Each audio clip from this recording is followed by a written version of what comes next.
Some viewers may find this disturbing. Viewer discretion is advised.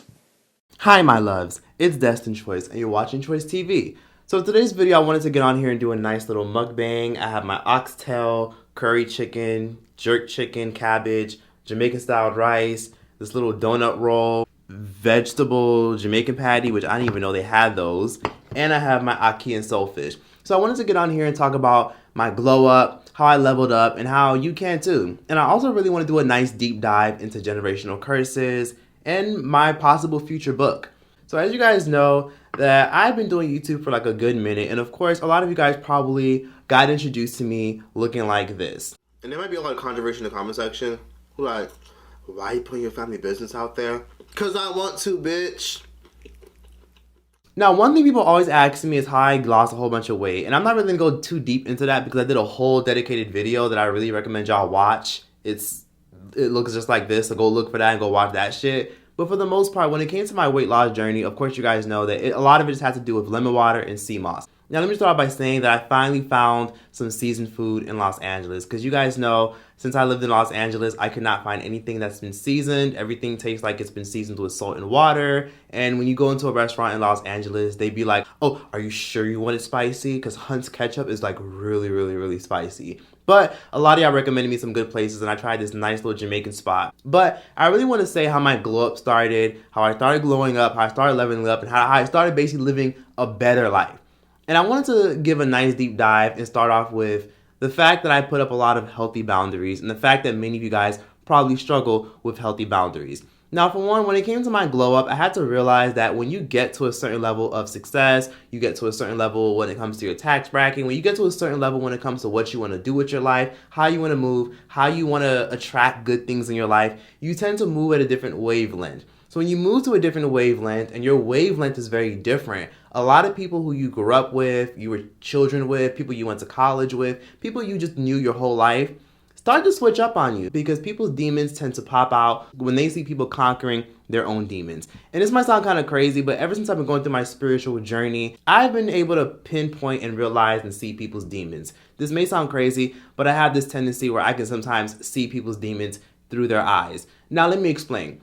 Whenever I meet people, I usually go based off of the vibes, the energy. And a lot of y'all probably already do this because you learn the hard way to trust your intuition and your discernment when it comes to meeting shady, fraudulent, fucked up people. And a lot of times when you go through enough life experiences, you're able to differentiate good people from bad people. Now, unfortunately, a lot of you guys are probably abused and treated like shit when you were children. So sometimes it's hard for you to differentiate who's good and who's bad. And usually a lot of you guys end up being in fucked up relationships, horrible friendships. You end up being friends with a fucking hater. You end up being friends with someone who's secretly jealous of you. You end up being cool with somebody who secretly just wants to abuse you, use you, treat you horribly. Or you end up letting horrible family members in your household who really just don't want to see you win, who rather just see you jump in a fucking ditch and die because they're too unhappy with their own personal life. So how I glowed up was I started realizing that if I really want to level up and be a better person in life, I have to understand that I have to get into the car of success, get into the car of the life that I want to live, and I have to basically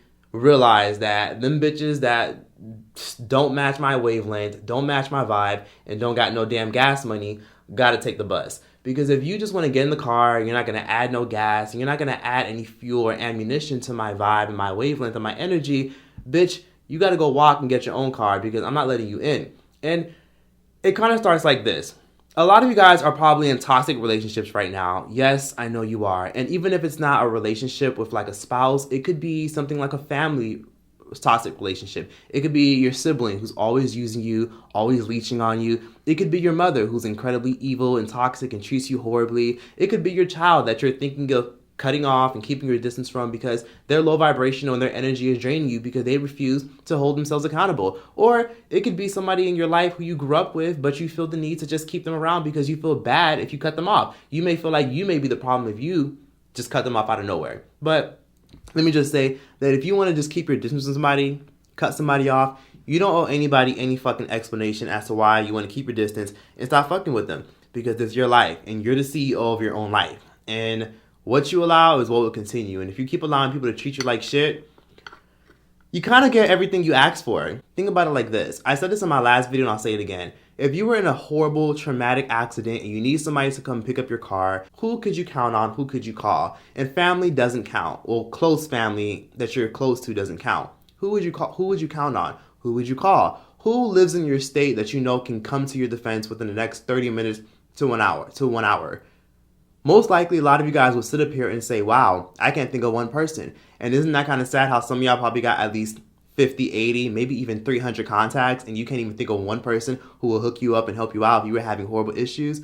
Whose couch can you sleep on real quick if you were stuck at the airport and your flight got delayed? So that's kind of where my mindset kind of shifted. I started realizing I don't have any patience or tolerance for people who wouldn't even fucking piss on me if I was on fire. But there are some people who will still do those things for you, but they will only do those things for you because they feel like they have to. But who would genuinely want to do it out of the kindness of their heart? Really try to think about it for a second. Because some of y'all just have friends that y'all just hang out with because you want somebody to go to the nightclub with, or you're just scared to just be alone. And one thing I want everyone to know is healthy boundaries is very important because sometimes you guys could be adding leeches and energy vampires in your circle. One of the things a lot of y'all don't realize is you got to be very wary of the friends who make jokes about you but disguise them as compliments. Like they give you fake compliments, fake affirmations, fake love. You know, watch out for the people who disguise their jealousy as jokes.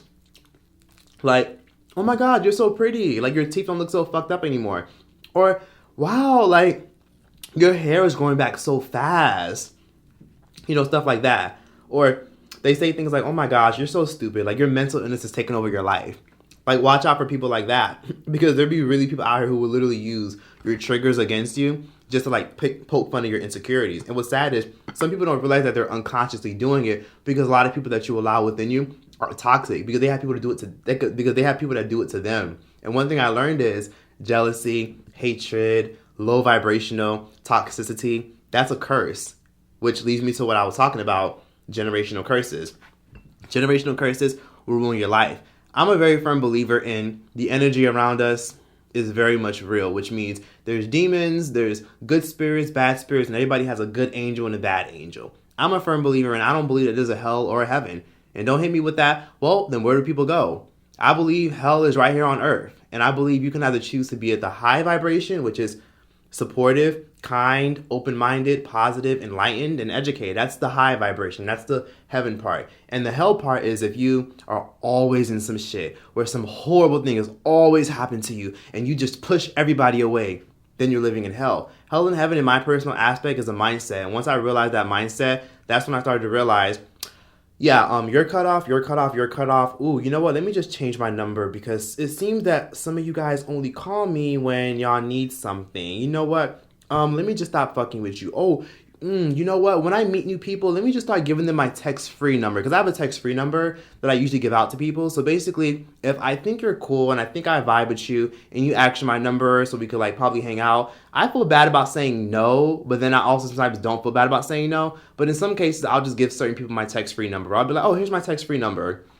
And if we vibe and we cool and the energy is right, I'll eventually, maybe after 3, 4, 5 years, give you my real number just to see because I don't want people to have access to me. I don't want people to have my number, and you shouldn't want that either. And don't be scared to change your number if you need to, because sometimes too many people have your damn number. And sometimes if you feel like you're constantly changing your number because you keep allowing people in your life, in your circle, in your energy, you might want to just give people your text-free number and just leave it at that. Because some people are just low vibrational energy and some people just simply want you around for some mere benefit. Some people only want you around for sex. Some people only want you around because they want you to watch their kids. Some people only want you around because they want you to teach them stuff. Some people only want you around because they feel like it's financially beneficial. They may smile in your face, but people really truly like will show you how they feel about you based on the way they talk to you and treat you. And be very careful because everybody, in my personal opinion, has an alter ego. I believe to a certain extent, everybody lives in two realities. There's the spiritual world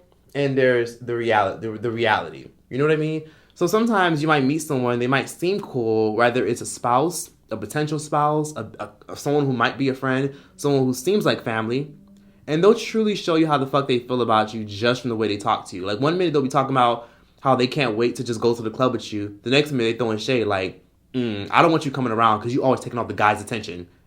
And then they'll like slip up and be like, I'm just kidding. You know, stuff like that.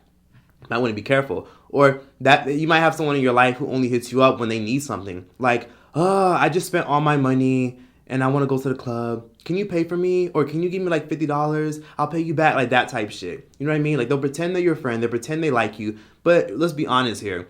People who are toxic normally know that they're toxic, but then they also don't know that they're toxic. I'm going to get into that in a little bit. But a lot of times, a lot of people who are toxic kind of look at you as someone that's on their little list. Because they're so toxic, whether it's your spouse, someone who could be a potential friend, someone who's a family member, they look at you as a list of people that they can cross off whenever they don't really care for you anymore, which means they have everyone that they fuck with in categories, which to a certain extent is fine, but they look at you as one of those lists of people that they're willing to cross off. So they don't give a fuck if they don't like you. They don't give a fuck if they can't stand you. They don't give a fuck if they're jealous of you. They might just keep you around just because it might just benefit them in the long run. So if you need to just block certain people or stop replying to certain people and just ghost them, then do it. I mean, they'll understand. They'll get the memo when they realize that you're not replying, you're not feeding into their energy, and they'll just cross you off their list and move on to somebody else. One thing I definitely learned when it comes to toxicity, toxic people, and allowing negative energy in my space is that shit is contagious. If I'm around a whole bunch of bums who have that mindset of, yeah, I want to start that business, but I don't know, I'm going to do it, I'm going to see, or I'm still doing research, I'm going to try, I don't want you around me. Only because that low vibrational energy is going to rub off on me. And if you don't feel that you believe in yourself and you don't feel like that you're worthy of being successful and living a great life, then I don't want that around me. Because eventually you're going to turn into a jealous, evil, envious bitch. And you're going to start to hate me because I'm not matching your energy. And if I'm not going to match your energy, then we're not going to be meeting at the same wavelength. And if we don't make the same wavelength, then we're not going to get along. And that's exactly why I stopped fucking with a lot of people, because my mindset is, yeah, I have zero tolerance for people who simply just mope around about how much they hate their life, how much they hate their man, how much they hate their family, can't stand this and can't stand that, but still fuck with them. And I cannot stand people who talk hellish shit about their own close friends, but then still hang out with them. Oh, my friends are so toxic, or yeah, my friends are so fake, they're always using me for a ride, or yeah, like my friends, or oh my god, like my friends are such hoes, and they're this and all that. It's like a, bitch, if you hanging out with them, maybe there's a piece of you that relates to them. Why do you really, really hang out with people if you subconsciously, low-key can't stand them? And that's something you gotta reevaluate and think to yourself, that if you really fuck with somebody, you're not gonna like be talking shit about them to like one of your other good close friends who you claim is your friend. You're just gonna keep your distance. If somebody's fake as fuck, will leave you at the club, won't protect you, won't help you, won't even stand up for you, will constantly come to you telling you that everybody in that room was talking hella shit about you and they all hate you. But I was like, getting the tea for you so I could like let you know that they don't like you, just to bring you the tea. You gotta be very careful with those kind of people, because those kind of people who talk mad shit about their own friends are people that you usually can't trust. And I've learned that a lot the hard way. And I've had to learn that at least a good 6 times from 6 different people. And I learned that the hard way over and over again, to the point where I realized, okay, you know what? I'm done. And that's when I started leveling up and things started being a lot better in life. And a lot of times you have to also think about energy.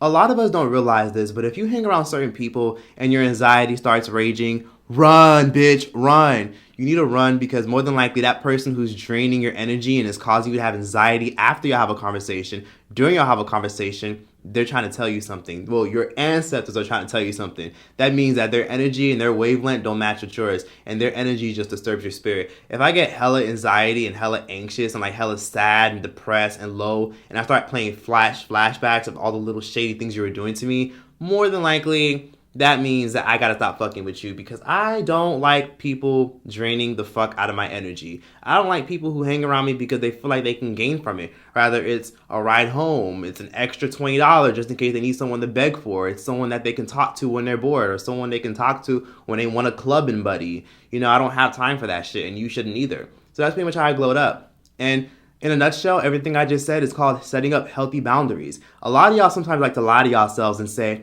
well, I see the best in people. I see the best in people. So, that's why I give them so many chances when they treat me like shit. No, you don't, bitch. No, you don't. And let me tell you why. You don't see the best in people. You're merely just an enabler.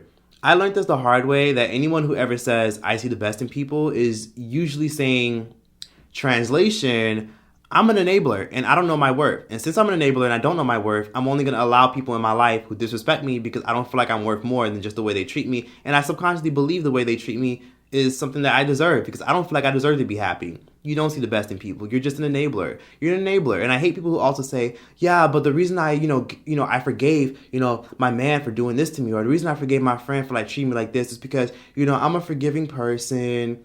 Let's be honest here. If someone shows you who they are multiple times, you really do have to believe them. Like, you need to believe them immediately, or keep your distance. You might love them, have love for them, but you just got to stop answering that phone. You got to stop replying to their text. You got to stop showing them love and stop just reaching out to them, because their energy is disturbing your energy. So let them go if you need to. And be honest with yourself. Stop telling yourself that you see the best in people and you see the good in people and that you're a very forgiving person. And stop being mad at yourself for being so forgiving. You could be forgiving, but you don't have to forget. Let's keep that in mind. I mean, you got to understand, if you think you see the best in people, then what do you see in yourself? You're not being fair to yourself. I feel like if someone did you dirty or they're doing shady things to you, but you're going to be forgiving and nice and you're going to enable their behavior, but subconsciously you still feel very resentful and angry at the way they treated you, you're not just people pleasing, but you're people misleading, and you're harming yourself. So you're pleasing everyone, but you're not pleasing yourself. And you're misleading this person to thinking that y'all are cool, but in reality, you're still very upset at that person for what the fuck they did to you and how they treated you. So sometimes you have to kind of reevaluate your circle, reevaluate who you have in your life, and reevaluate who you give your energy to. Just accept the fact that not everybody's a good person. End of story. Once I accepted that, life became a lot better. So, healthy boundaries. Another way that I glowed up is I started acknowledging generational curses, which is another point I really want to get into. So here is a list of generational curses that I want to discuss today that a lot of you guys may have. And generational curses are very much real. And please don't deny them, because best believe you probably have plenty that you don't even know about, or you probably have plenty that you weren't aware of. So a list of generational curses include family jealousy, no self-accountability, aka narcissism, lack of healthy boundaries, victimhood mentality, and of course, parents who don't apologize, self-sabotage, addiction, molestation, and poverty. And one of the first things I want to talk about is lack of self-accountability, aka narcissism, aka people who don't like to apologize. Now, first things first, one thing I want to say is a lot of people who don't apologize, believe it or not, are people who grew up being abused their entire life, or they grew up being treated like shit and gaslighted, and no one ever apologized to them. A good example is, I was watching the movie Tales from the Hood, which is a very good movie and a black classic. I really recommend y'all watch it. There's a lot of gems about spirituality in that movie, despite all the gang, bang, bang, shoot, and all the crazy shit. But Tales from the Hood is more so a sci-fi hood movie, and it tells the story of 5 different tales of people who, one, live in a certain area, live in a certain hood, share the same skin color, and it talks about generational curses to an extent. So there was a particular scene where one of the characters kept saying that he doesn't want to apologize for killing people, harming people, abusing people, and treating people like shit because no one apologized to him growing up, and no one asked him how he felt. No one asked him if he felt some type of way. And that's a good example of a generational curse, is the fact that people just grew up with parents that didn't apologize to them. And usually, if you're someone that doesn't know how to apologize when you do something wrong, or you freeze up and you do feel bad, but you can't apologize when you did something wrong, that means people who harmed you and abused you when you were a child did nothing but gaslight you, tell you that you were too sensitive, and tell you that you're being dramatic. For example, when your mom treats you like shit, calls you a hoe, and says horrible things to you, she says, you're being too sensitive. You tell your dad that you're tired of the way he's treating you, and you're tired of him not being there for you. He tells you, you're doing too much, or yeah, but you did this, and yeah, but I had this going on, and yeah, but I had this. That's not healthy. That's toxic. People who can't take self-accountability for their own actions, more particularly parents who can't take any self-accountability for their own actions, pass that shit on to their kids. So then they create a whole bunch of monsters in their children who walk around, who don't know how to apologize, don't know how to treat people with respect, and they have way too much pride to apologize to other people, specifically because their parents never apologized to them. So they have the mindset of, well, no one ever apologized to me, so why the fuck I gotta apologize to you? Yeah, I murdered you. Yeah, I treated you like shit. Yeah, I wasn't a good friend, but you're too sensitive. You're too sensitive. Okay, but yeah, okay, fine. Yeah, I might have did something wrong, but you did this, that, and third. Bitch, that jerk chicken is spicy. If someone feels the need to say, but, after you call them out on their shit, at that point, it kind of just eliminates every single thing they said before that. Okay, yeah, I did that, but it's like okay, apologize, keep it moving, and then bring up what someone else did if you feel as though that they deserve to be held accountable as well, and have a conversation if necessary. But a lot of times people will gaslight you, more so your parents, and tell you, you're too sensitive, you're being too dramatic. Okay, yeah, you're doing this, or yeah, it's not a big deal, or okay, or okay, it's because it's like That's a generational curse because no one apologized to your mom who treated you like shit or your dad who treated you like shit. No one apologized to your aunt. No one apologized to them. Their parents didn't apologize to them. And those parents didn't apologize to their kids. And those parents didn't apologize to their kids. And the cycle continued. Learn how to apologize. That's a generational curse if you feel like you can't apologize. And don't hit me with that, well, I never do anything wrong. And listen, we've all done some wrong things. We've all done some things that are a little bit tacky. We all done, gave somebody something that they didn't deserve or done something horrible to an extent. And a lot of us need to hold ourselves accountable and be able to apologize. I've been able to apologize to plenty of people who I feel like I did a little bit too much with or I did extra shit with plenty of times. And truth be told, apologizing is the most liberating thing you could ever do because it takes a weight off your shoulder. Because if you feel guilty to the point where you're getting so much anxiety for the way you treated somebody, maybe you should just apologize. Or at least hold yourself accountable and figure out how you're going to do better. Normalize, I'm going to work on it. Instead of normalizing, okay, well, that's just how I am. That's just how I am. Don't date someone and don't be friends with somebody and don't be cool with someone who has that whole mindset of, you're too sensitive. You're just too sensitive. Those are the most damaged people in the world. And those are people who are basically screaming out loud, my parents never apologized to me, and that's why I'm suffering with my demons, and you should just toughen up. Because a lot of people are fighting demons, and I believe everybody has like a demon following them around. Hence why sometimes when you meet people, their energy drains the fuck out of you because they carry their demons with them. And the reason why a lot of people are raising little demons and they're sharing their demons with their children is because a lot of people haven't healed their inner child. Now let me give you guys a good grasp of what someone's inner child is. So if you don't know what an inner child is, your inner child is basically the age that you were when you were first traumatized, or the age that you were when you dealt with so much trauma, or the period of time where you experienced hella trauma. So if you were abused at the age of 17, 18, 19, and you were in a horrible relationship that ruined your life, gave you anxiety and self-esteem, or you remember that one person where someone who did you hella dirty and you always replay those moments in your head because you're so upset and so angry and so bitter at the way they treated you, whether it's your sister, your cousin, your relative, your ex, your best friend, this person, that person. More than likely, if you experience that trauma at a very young age, that trauma still stays with you. When you experience trauma as an adult, it's usually a little bit easier to get through it and to grow from it. Trauma you experience stays with you if you experience it at such a young age because children are so pure and innocent. I believe that everyone's inner child is somehow still lingering on. So when you look in the mirror, you see your adult self, right?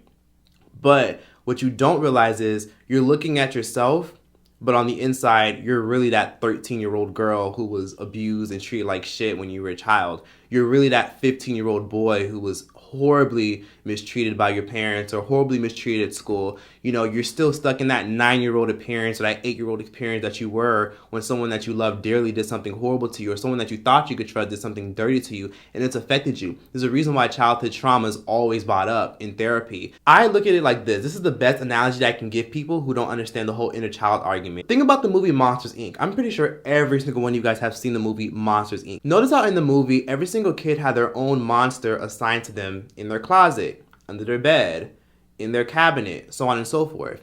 But notice how in the movie, a lot of kids also deal with that whole nonsense of there's a monster under my bed, the boogeyman is in the closet, there's a monster in my bathroom, I'm scared. That's the best way to describe somebody's inner child, because notice how at the end of the movie, when Boo, the main character, the little girl, she finally opened her closet and she started beating the fuck out of her monster that was assigned to her closet. And then she realized that her monster wasn't scary after all. So that monster that's in your closet is you. It's a part of you. It's a part of your life. So that monster that Boo had to take on and beat the fuck out of is your monster. That monster is a part of you. That monster is connected to you. That monster was assigned to you because of the trauma that you dealt with. So when Boo took on that monster and she was able to defeat her monster, murder her monster, at the end of the movie, guess what? They shattered her door into a million pieces because they were, for one, terrified at the fact that the little girl wasn't scared of her demon anymore. She wasn't scared of her monster because she stood up to her monster. You know what I mean? And when you face your demons and you face your monsters, you realize it's not as scary. And the best way I can describe it in layman's term and sum it up is this. Fear is only the perception of the unknown. How do you know something's really scary when you just don't face it? How do you know that the person who traumatized you and harmed you is really as scared as you think they are? How do you still let them overweigh you? How do you, go through healing? How do you face that monster in your closet? That person who did you dirty is the monster in your closet. And the best way to describe it is this. Face your demons. Open up that closet and tap into it. And the best way to heal your inner child is to basically tell yourself subconsciously, okay, where did my trauma start?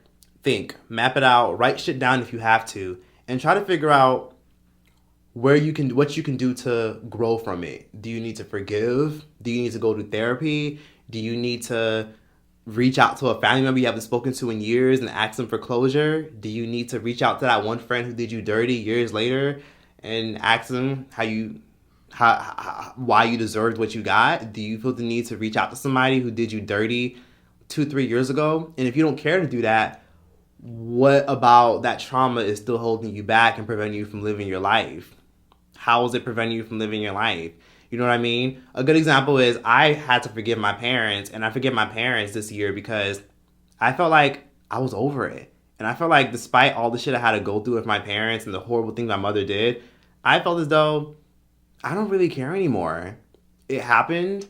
It was a very traumatic experience. My mother was not a good person nor a good mother, but I'm liberated. I'm free. I'm pretty happy because a lot of what I went through made me so resilient to the point where I feel like I can handle anything.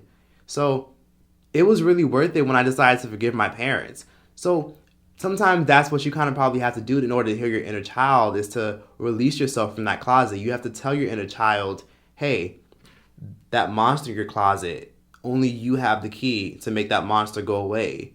So you basically have to tap into your inner child, and your inner child is stuck in that bedroom. Your inner child is hiding under the bed. And all you have to do is tell your inner child, hey, it's okay. You can come out from under the bed.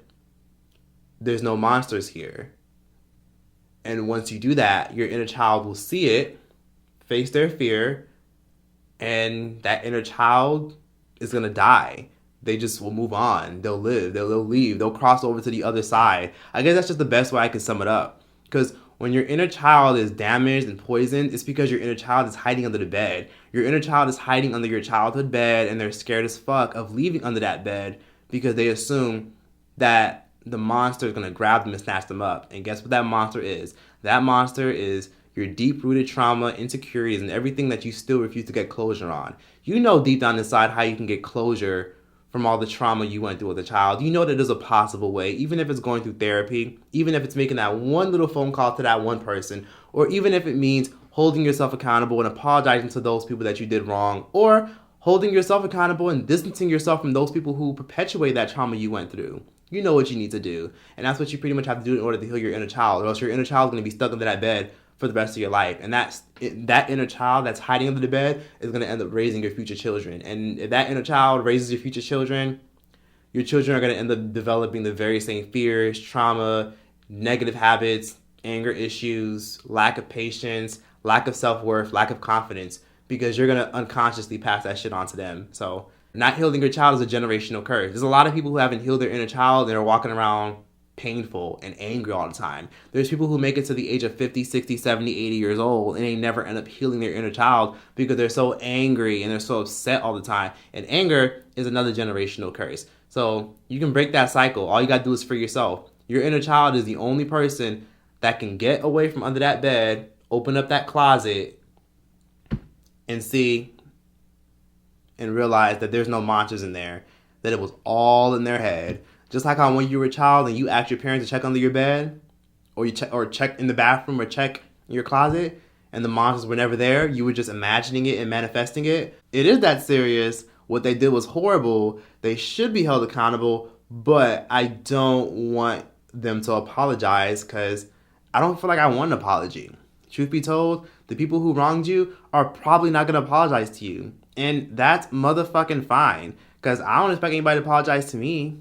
I'm fine. And when you realize that you don't need anyone to apologize to you, you become a lot happier. You become so resilient to the point where if any insecure person or damaged person tries to come for you or trigger you or come for you, it's not going to affect you. You know what I mean? There's some people who I thought I was cool with who have tried to do some dirty ass shit to me or say some shady ass shit to me, and I'll just laugh it off like, okay, that's your opinion. Keep it moving, and I blocked that bitch. End of story. You know what I mean? But when I healed my inner child, that's how I was able to do that. I was able to just dust shit off. You know, a lot of my insecurities kind of went away. A lot of my insecurities when it came to self-sabotaging, constant not believing in myself, constant postponing my goals for other people, all that shit kind of like went away. It just like disappeared. I was just like, I don't care no more. You know, you become resilient, and that's all you got to do. And people listen to that and they hear that and they think it's nonsense, but it's really not nonsense. The minute you realize that what I'm saying is true, that's when your healing will start. And that's all I'm going to say. So generational curses are real, because best believe that you're inheriting a lot of the trauma that your parents passed down to you. Believe it or not, a lot of y'all probably have severe anger issues because you got it from your mom or you got it from your dad. A lot of you guys probably have narcissism issues where you're so obsessed with yourself, or you're so obsessed with putting yourself first and not apologizing. And you don't... This fucking plane. This is what I hate about living in LA. There's always a fucking helicopter flying over. The reason why a lot of you guys watching this probably have a hard issue keeping friends, keeping people around, keeping people that, you know, you feel like benefits you, is because you're struggling. Your inner child is scared of facing your own demons. And you want other people to slay your demons, to slay your monsters. You want other people to slay the monster in your closet. But you can't even slay your own monster in your own closet. It's like Boo. It's like the Monsters, Inc. analogy I was trying to make. Boo had her monsters, aka her demons, in her closet, and when she faced it, she wasn't scared of anything, anyone. Nothing could hurt her anymore. So that's what you have to do, or else you won't be able to live a happy relationship, or your kids are just going to be fucked. Your future children will be fucked. Or if you're dealing with that now and you have kids, you're going to pass that shit on to your fucking kids, believe it or not. I mean, you might do a good job slaying your demons, slaying your monsters as you grow into motherhood or fatherhood, but best believe you're not going to live a happy life until you deal with that shit. So stop expecting the world to just accept your monsters and your demons. So whenever you come across people who tell you you're just too sensitive and they treat you like shit, or you come across a spouse who's abusive towards you and tells you that, oh, well, you made me do that. The issue is they're dealing with their own monsters in their own closet and the demons in their closet, aka their parents who never truly loved them for who they were, aka their parents and people who traumatized them when they were young and never apologized to them. And they're getting mad at you because you won't help them slay their monsters in their closet. They're mad at you because you can't handle the monsters in their closet, because they themselves can't handle their own monster. So they're mad because they feel like, if I can handle my monster and deal with my monster for so long in my closet and keep them in that closet, you should be willing to be patient with me and be tolerable of me for handling that monster in my closet. Now, generational curses, one thing that I did learn is once I learned and grasped the idea and concept of generational curses, the saying that a lot of us learn when you grow up and you grow up religious is, your children pay for the sins of their parents. And that shit holds weight to the full extent. All the horrible and nasty and evil shit your parents did, you had to pay for it as you grew up. Think about it. If your parents were greedy and evil and nasty, gossipy, jealous, hateful of everybody, you're going to develop those traits. If you're someone that doesn't believe in yourself and you feel like you have to go to college to impress your parents, or you feel like you have to dress a certain way to impress your parents, or you feel like you have to go through your life trying to impress and please everyone, and you're a people pleaser as fuck, maybe, just maybe, there's a monster in your closet, aka your parents, who made you think that you have to constantly please everyone in order to be happy. So think about that for a second. Maybe the root of the monsters in your closet is the fact that you inherited your parents' sin. And that's why I call it a generational curse, because those things get passed down through lineages. How do you know because you're a people pleaser, your mom wasn't a people pleaser, and then her mom wasn't a people pleaser, and then her grandpa that raised her wasn't a people pleaser, and then her aunts that raised her was a people pleaser, and her parent that raised her was a people pleaser, and the people that adopted her back in the 1900s weren't people pleasers. So think about that for a second. Think about the fact that you just inherit some of your parents or your grandparents or whoever raised you curses because they made poor decisions and they chose not to deal with the monsters in their closet. So now they pass it on to you, and you might fuck around and pass it on to your kids. So I'm probably going to do a book. You know, I'm definitely going to do a book about generational curses in the future, how I learned about them, how I broke many of them, and how I was able to rise above them and break those generational curses. Because when you heal your ancestral lineage, they bless you. Period.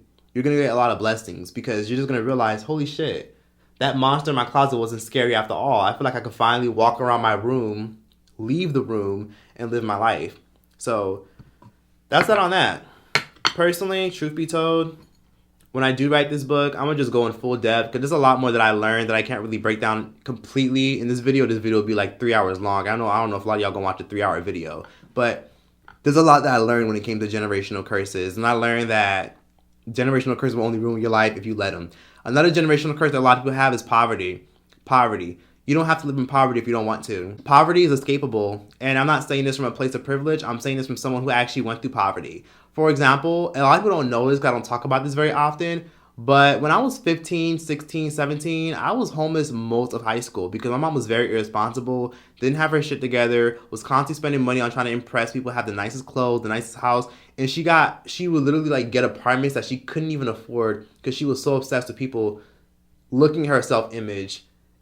And she felt as though that her worth was all about her materialistic items. She felt like her confidence was in the hands of other people, and if people saw her as highly and mighty, it would make her feel good because she placed her confidence in people's hands. So my mother always wasted and burned a lot of money because she was too busy trying to impress everyone with her nice clothes and her fancy little bags and her pretty little rugs and shit like that.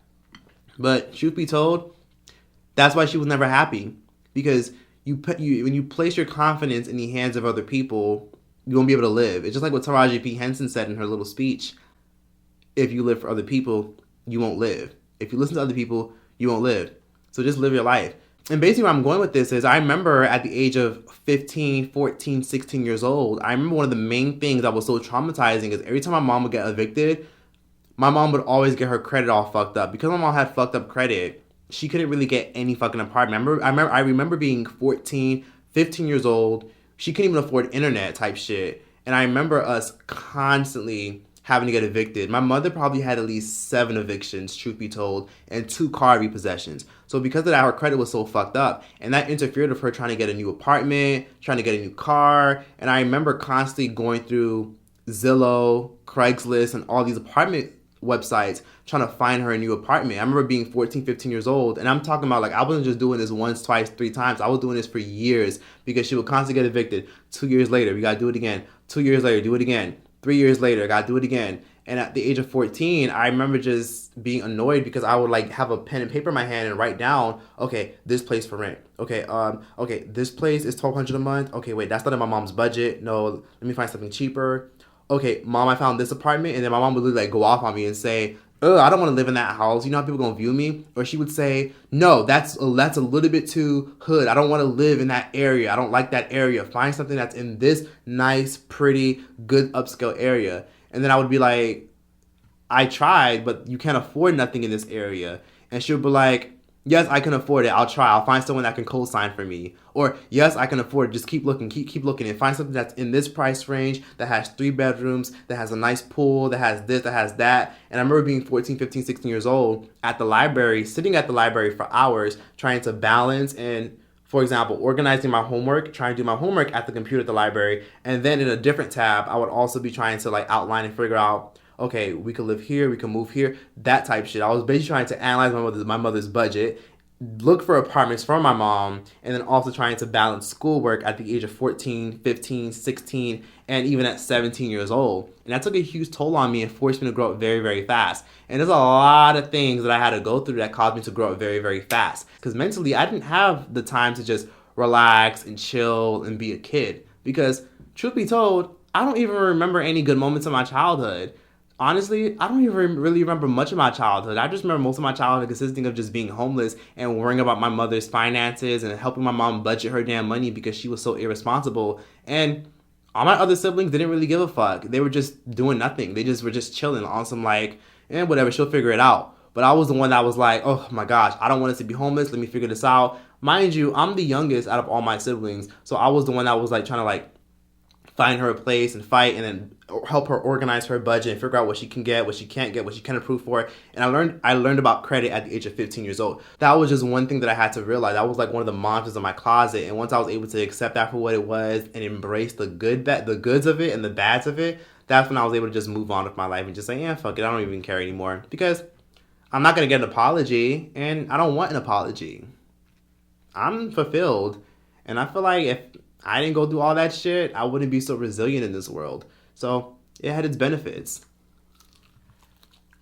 And then there were even moments where we even had to live in a motel because I would constantly help my mom look for apartments and she wouldn't take them. There was even one moment where my mother literally fucked up my older brother's credit because she didn't pay the rent for a long ass fucking time. It was just a lot of stuff like that. So poverty is a generational curse. And my mom had the poverty mindset where she was so obsessed with looking good in front of other people that she ended up wasting her money, burning her money, not organizing her finances, and she never paid her bills on time. And that's why her credit was so fucked up. And that's why I prioritize as much as I can paying my bills, organizing my bills, and I don't give a fuck what happens.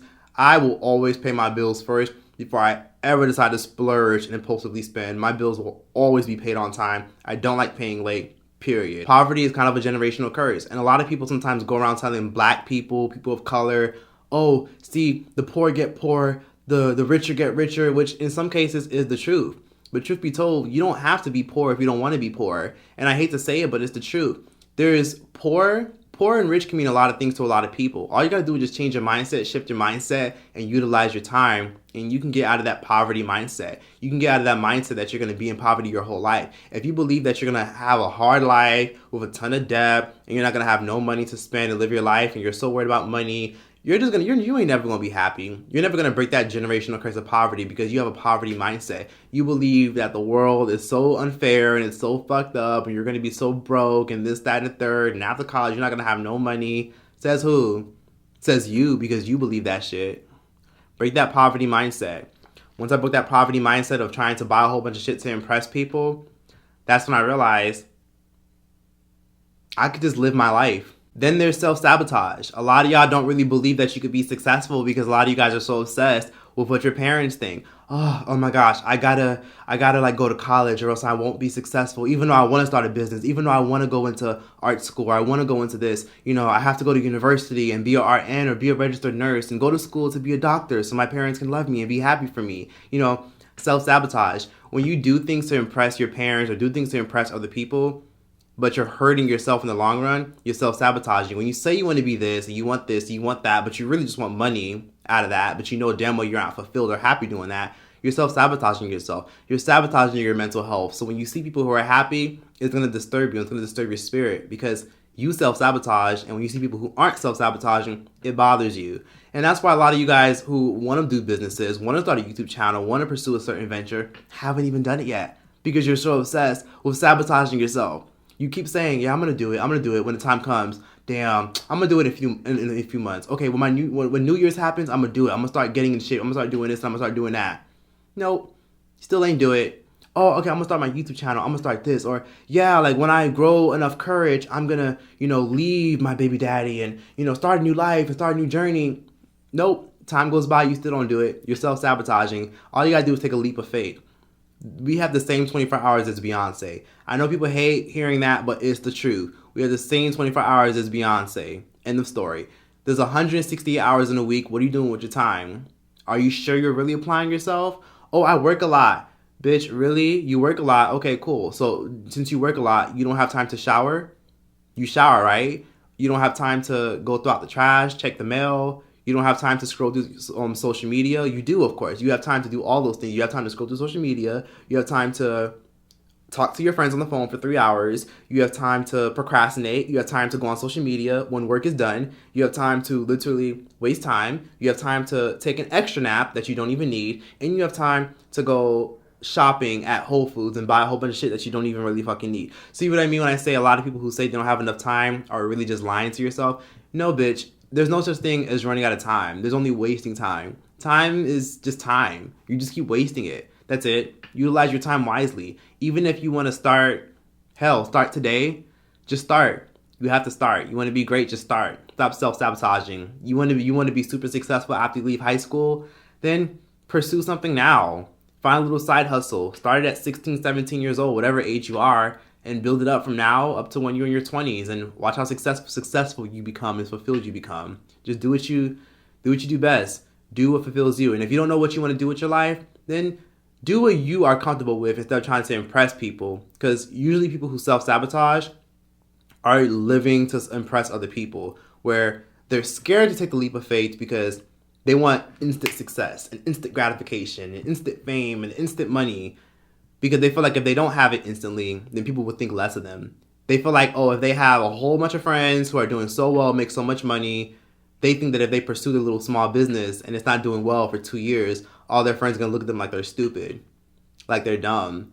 But in reality, you're self-sabotaging when you don't pursue anything. Because at least you trying to pursue that small business venture that you love to do and that you like to do, at least it'll fulfill you. You may not make much money, but you might make money in 6 years. You might make money in 9 months.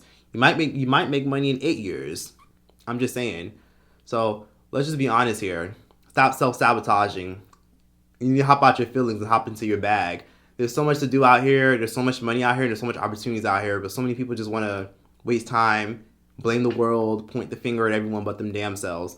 It's just that simple. Stop wasting time. And truth be told, the reason why so many people self-sabotage is because they truly don't believe in themselves. They may seem like the most confident, most flyest people in the world, but your self-sabotage is causing you to think that you're running out of time. That's why people who want to pursue a certain venture, but then now they're in their 30s, now they're in their 40s. So they think, oh, I can't do it because I'm too old now. Says who? Jennifer Lopez didn't get her big break in the music industry until she was 31. Lizzo didn't pop off until she was about 31. People like, let's see, someone like Cicely Tyson, she didn't even make it at a pivotal major level in her career up until she was like in her mid-30s.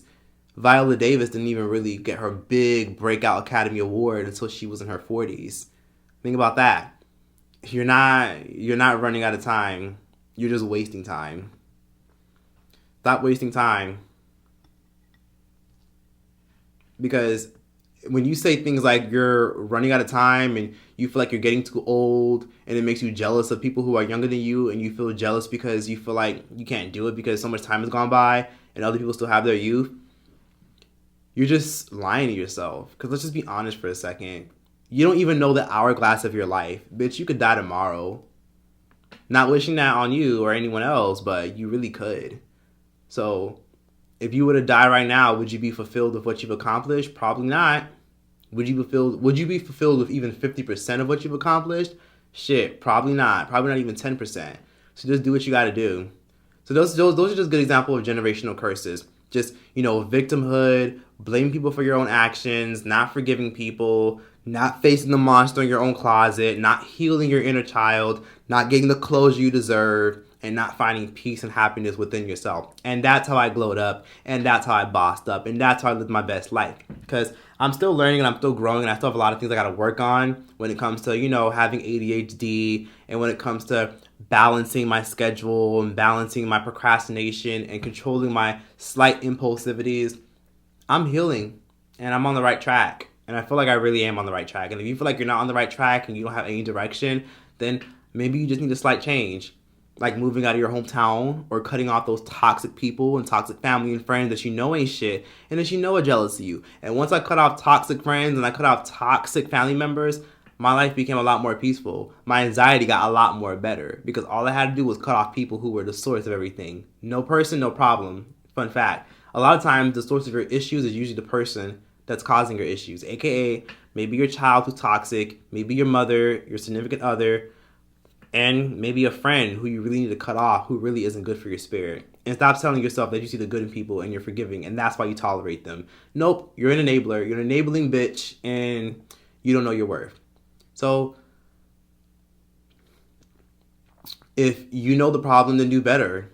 If you know better, then do better. And if you're not doing better, then that means you don't know any better. Or if you do know better, you're not doing better, then that means you like your circumstances. And everything you have in life is everything you deserve, whether it's good or bad. So that's all I got to say on that. One thing I learned when it comes to self-accountability and facing my demons, it's really helped me being able to identify other people's demons. Because there are certain people where I'll meet them and I don't really see conversations the same anymore. Sometimes when I meet certain people, I don't just look at them as a person. I look at their spirits and their aura and their souls. And some people just don't have a soul. Some people just don't have genuine smiles. Some people don't have good energy. And some people are just bad people. Some people are just horrible energy and bad company. You can just sense the sinister energy in people when you face your demons and you are becoming whole within yourself. And that's why I don't like to give certain people access to me. That's why I block people's numbers, or I just stop fucking with certain people, or I just don't reply, or I simply just stop associating with certain people who are just bad for my energy. So it's like what I said at the beginning of this video. When you start hitting a certain wavelength and you start exuding a certain energy, other people won't be able to catch up. And sometimes they'll get hateful. Their demons are going to pop out real quick.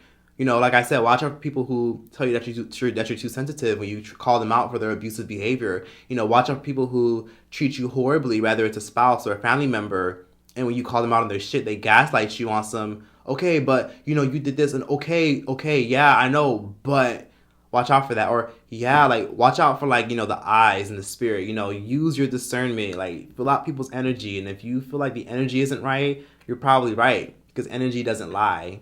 So take some self-accountability. And if you want to live your best life, it starts with boundaries. Gabrielle Union said it the best, and she said that's why she aged so beautifully and gracefully, is because she said in an interview, and I quote, "There were some people in her life who were haters since day one. And once she realized to put up some healthy boundaries, that's when her life started becoming beautiful." And her aging so beautifully isn't just about her genetics, her being black. It's not just about her diet. She said that she just put up healthy boundaries and life has been really good. And if you ask someone who's 60, 70, 80 years old or very elderly, hell, ask an older relative how do they remain so young and youthful and how they look so good and so happy and positive. A lot of times they'll tell you, just don't stress. Don't stress. Don't be angry. Let things go. Forgive. Move on with your life and accept people for who they are. Because you can accept people for who they are, but guess what? That doesn't mean you have to give them access to your energy. You can accept people and say, fuck them, and just keep it moving. So, in a nutshell, that's how I glowed up. That's my story. I might have to put this shit in the book one day, and I'm definitely going to have to do that. But truth be told, generational curses are like demons that follow you everywhere you go. No matter what state you run to, no matter where you go, your demons are going to follow you everywhere. And until you face them and you face your fear, you're not going to be happy. So, there's that. Jealousy, generational curse. Hatred, family jealousy, self-hatred, lack of self-accountability, parents who don't apologize, victimhood mentality, thinking everybody in the whole world is against you, anger issues, generational curse. Anything you could think of that you might have inherited from your mother, whether it's a negative trait, whether it's the fact that you're always trying to please people, whether the fact you think you can't be alone, rather the fact that you think that you can't be single for the rest of your life, rather you think that you're scared, rather you think that you can't handle raising children, and you think that, you know, you would harm children. Like, whether it's anything that seems negative, try to call yourself out on your toxic traits and think to yourself for a second, wait, is that a generational curse? The fact that you haven't gotten diagnosed, the fact that you still haven't gotten therapy because you think people are going to look at you as you're crazy, the fact that you're so obsessed with your parents and how your family, how your parents perceive you, the fact that you're so obsessed with trying to be successful right now and you're not patient with what you want to build, the fact that you want this and you want that and you want this and you want that, but you don't want to work towards it because you believe that you should have instant success because you're entitled as fuck. Generational curses. Those are demons that follow you. Demons are legit following you, and they're the monster in your closet. It's just like Monsters, Inc. Rewatch Monsters, Inc. and try to connect that to your actual life. You got monsters in your closet, and try to find out who that monster in your closet is. Because trust me, that monster in your closet might have a familiar face, and that's all I'm going to say on that. That was that for this video. Be sure to like, comment, subscribe. My camera about to fucking die, so I'm trying to wrap this shit up. Thank you guys for watching. I got my Jamaican food that I barely ate because I was so into this topic. The Jamaican food is actually good. I actually took a couple of bites before I ended up filming. And the name of the Jamaican restaurant that I got this food from is Country Jamaican Style Restaurant in Inglewood, Los Angeles. The place was pretty good. Had nasty, stink-ass attitudes, but I enjoyed the food. But yeah. But they usually say that if Jamaicans have a nasty attitude, that's how you know the food gonna be good. Because Jamaicans aren't known for having good customer service when they serve you. Everyone knows that. But anyways, like, comment, subscribe. Be sure to like, comment, subscribe. Give your thoughts and opinions in the comment section down below. And yeah, this video was long as fuck. But a lot of y'all say y'all like long videos. But yeah, follow me on Instagram. Please follow me on Instagram. A lot of y'all are following me. Subscribe to my Patreon. It's as low as $2. Listen to my podcast. Stream that shit everywhere. And yeah, that's that. Choice out this bitch. Baby, you can give it something. Baby, I could run over time. Baby, I'm talking crazy. I choose right in my space, but I need it, baby. I lay, but I still can check in with you. I know that I need you, my friend, but I wouldn't want to if you know. I wouldn't want wanna plead, but my heart, mom, saying, my body, I'm not, my body is, say it, my body, the body is saying, I don't know what it is, I can tell you what it is, but you got me going crazy. Sex with you is so amazing. How long can you go, baby? Better last till my blood so, 'cause this is crazy. Baby, I'm talking crazy. I need you right in my space, but I need it, but baby, I'm late, but I still can check it with you. I know that I need you, my friend, but I wouldn't want you leave. You know I wouldn't want to plead, but my heart, my body, my mind, my body saying, my body, my mind is, my body is saying, my heart, and my body is saying, I know.